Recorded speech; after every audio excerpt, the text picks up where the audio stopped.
France Senegal মাঠে নামছে রাত 1টায়। তাদের ব্যাপারেও আমাদের একটু কথা বলতে হবে, যেহেতু আর্জেন্টিনা ম্যাচ নিয়ে সবাই বুঁদ হয়ে থাকবে, কিন্তু ঠিক France Senegal very important match, সেটা নিয়েও যদি আমরা একটু কথা বলি। নরওয়ে মাঠে নামছে, তারাও অন্যতম ফেভারিট, এবারে ইরাকের সঙ্গে খেলবে, এবং অস্ট্রিয়া জর্ডান এই ম্যাচগুলো আছে। আমরা যদি একটু একটু করে টাচ করি ভাই, আসলে ফ্রান্স সেনেগালের ম্যাচটা হবে অপোজিট।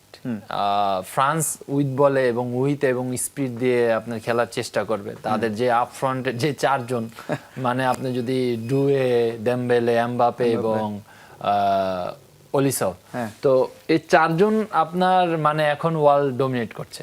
এবং সেনেগালের একটা জিনিস ভালো, তাদের কুলিবালি যে কিনা আপনার সেন্টার ব্যাগের লিডার, তার উপরে যদি আমি বলতে চাই সাদিও মানে, তো সেই ক্ষেত্রে আপনার ধরেন সেনেগাল, আমরা জানি আফ্রিকান নেশনস সবসময় আপনার একটু ফিজিক্যাল অ্যাডভান্টেজে থাকে ফিজিক্যালি, এবং তারও সেম আপনার ধরেন একদম এন্ড টু এন্ড খেলবে না, মোটামুটি কম্পিটিটিভ ম্যাচ তারা পরীক্ষা নেবে ফ্রান্স।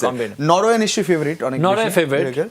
আর অস্ট্রিয়া জর্ডানের ম্যাচটা আই হোপ জর্ডান ভালো করবে, কারণ আমরা দেখছি যে সব এশিয়ান টিম ভালো করছে, কিন্তু জর্ডানের জন্য ভেরি বিগ চ্যালেঞ্জ। একেবারে আর্জেন্টিনার জন্য প্রেসার তো ওই একটাই, যে হয় ড্র না হলে জয়, হারলে হবে না, কারণ ব্রাজিল ড্র করেছে, তাই তো?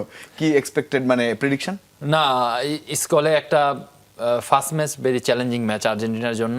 এখন সবচেয়ে বড় ব্যাপার হলো যে কারা নামছে সকাল 7টায়, এবং আসলে কিভাবে তাদেরকে মেলে ধরবে। শুরুটা ভেরি ভেরি ইম্পর্টেন্ট। একটা টুর্নামেন্টে আপনি যদি প্রথম ম্যাচ জিতে থাকেন, তার মানে আপনার একটা উইন্ডো আপনার পরিষ্কারভাবে ওপেন হয়ে গেল।